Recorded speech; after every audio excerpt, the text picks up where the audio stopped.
I get a lot of comments in, the comment sections of my videos about moving to Charlotte, and DMs.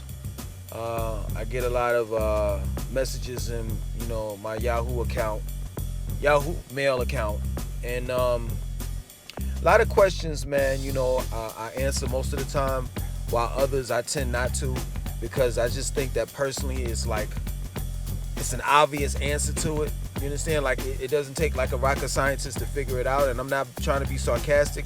I'm not trying to be an a-hole. I'm just being real, And that question that most people ask, that I kind of get tired of reading is, it's not exactly worded the way I'm gonna say it, but it's somewhat, around to what I'm saying. The question, you know what I'm saying? So, the question is, Langston, I have bad credit. I want to move to Charlotte, but I have bad credit. What can I do? Langston, I want to move to Charlotte. I got an eviction on my credit report. What can I do? Langston, I want to move to Charlotte. I don't have a car. What can I do? Langston, all I can afford is $850 a month of rent. What can I do? Excuse me, no COVID. The thing of it is all of those questions are like one and the same. Now, for some of the questions, there's a light at the end of the tunnel. Of course, if you're not making a certain amount of money, you can always make more. You can find a better job, but you can get 2 jobs. If you don't drive, if you don't have a car, you can get a car. But the bad credit with having an eviction on your credit, it is absolutely nothing. I mean, nothing that I can do as well as anyone else. I've heard a lot of people mention that they can actually take a eviction off of a person's credit. I want to see that happen. I don't think that is realistically possible. I think that it's a scam for those that's saying it. I really do. Because there's no way around an eviction. I mean, eviction is like really tough. You understand? I've had 2 on my credit, and I had to wait 7 years in order for them to be removed. And I paid for one of them, and they still didn't remove that off my credit. So having an eviction is very difficult to work around. Now, can you work around it? If you have of a person that's renting out their house, like a person, not a management, you definitely can't mess around with no apartments unless it's a single person that owns that. They may be willing to gamble with you. It just all depends. You see what I'm saying? So if they're willing to gamble with you, like take for example, they may say, well, you know what? You give me 6 months rent and the deposit, I'll have you move in. So even if they allow you or someone, if they allow their property to be rented out to you, you're gonna have to pay damn near half of the rent. It's just that plain and simple, because they don't want to gamble with you. You've already had an eviction, and that's on your credit. Meaning that since you couldn't pay for the last place that you live in, it's stating it's possible that you're gonna mess somebody else over. And let me tell you something, I'm all against that. I'm against evictions being on your credit, because of the fact that you have to have somewhere to stay, and things happen. I don't think people intentionally not pay their rent. I think things happen. I think people get laid off. I think, seriously, not having a place to live is really, really a big thing. You can do without a car. You could do without having a license. But not having a place to stay, I've been there and I've done that. I've slept in my car before. I slept behind banks before. I've slept in parks before. Having nowhere to stay, I don't think anyone wants to play with that. So I truly think that they need to change the law. I mean, in my opinion, if this was my world or my society, if you got evicted, right? And you paid the money back. Why are you still putting an eviction up there? It doesn't make sense. But that's what you're dealing with. And these questions that you all ask me, a lot of them are just like, come on, it's common sense. I'm not the god of bad credit. I'm just not.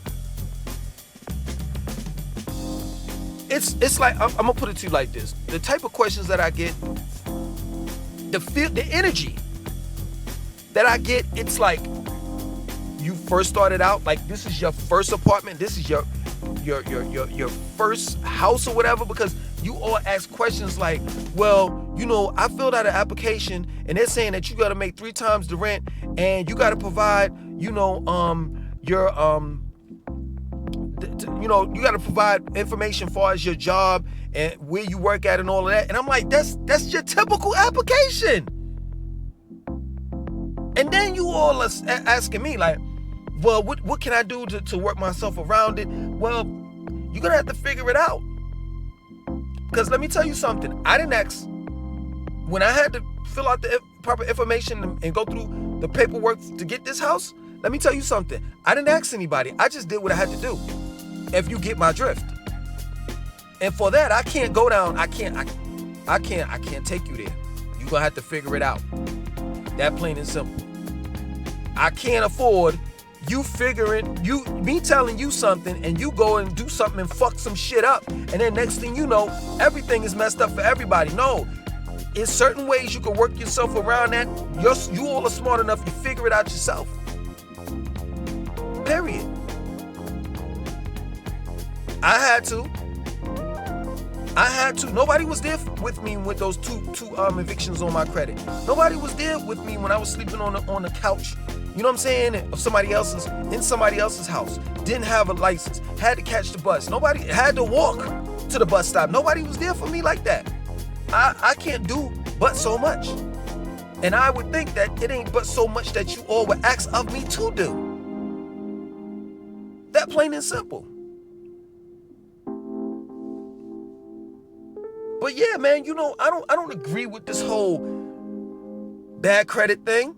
I don't agree with a credit score, even though my credit score is decent. I don't agree with it. I don't think that that's what makes you the person that you are.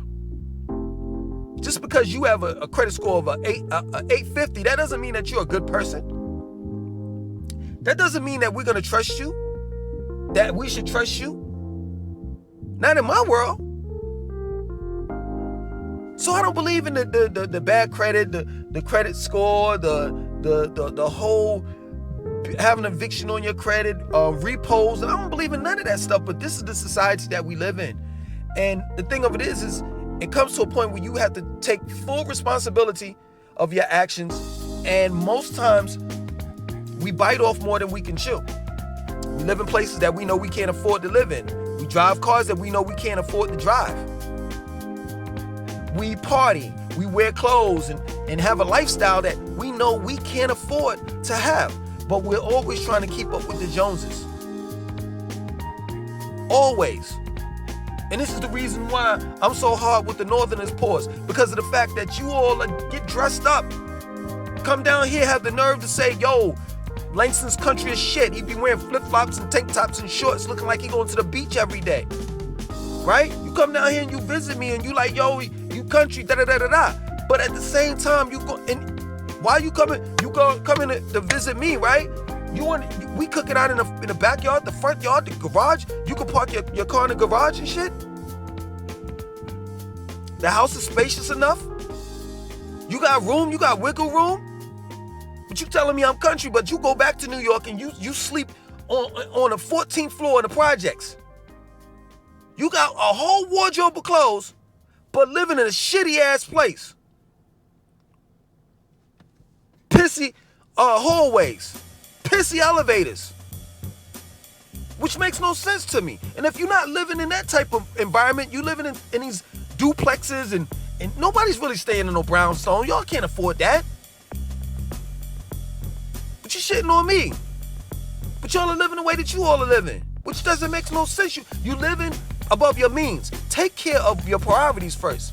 I'd rather live in a nice place than to have 15 leather jackets. I know motherfuckers that get down like that. 15 leather jackets. Every goddamn outfit that y'all have, a leather jacket goes with it. Nah, that's okay. I've been around people in NY, and they got 3-4 closet spaces full of clothes. But their living arrangement and environment, or rather just the place that they live, their domicile is shitty. Take care of your priorities. And before you move down here, this is for all that's looking at this like, yo, this is country and this and that, I can handle it, blah, blah, blah. No, this is just like any other city. You got to make sure that your how do they say, your ducks are lined up? You got to make sure that you're straight. And let me tell you something. I did tell you my story and how I got up here. That was luck. That was luck. Do you want to try that? Do you want to try driving down here with no license? License plate to another. The license plate is to another car. No car insurance and no brakes. You want to try that? I was a dumbass for trying that myself. And I vow from that point on that I'll never do no dumb shit like that ever again. Period. I want to move. The end of my lease is October, November, around that time this year, right? I want to move. But I'm damn for sure not moving out of being comfortable.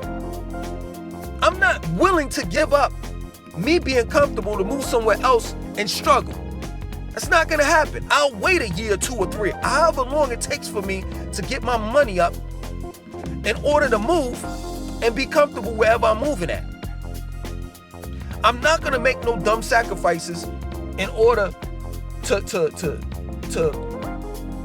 be at peace for a small, minute matter of time.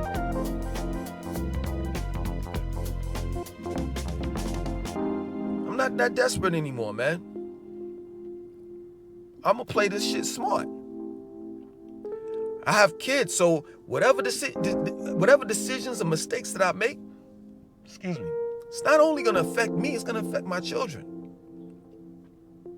And some of you all have emailed me talking about, I have a son, I have a daughter, I'm trying to get down there. Don't think about you. Think about your child. You got to take that child out of school. You got to take that child away from his or her father or family members. In other words, if you're a single parent, mom or pops, right? If you have a support system, whether it's your mother, your aunt, your brother, I would tell you not to leave until you get a support system here.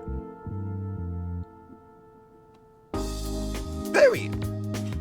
Don't mess up what you have where you're at, where you live at right now, to get down here.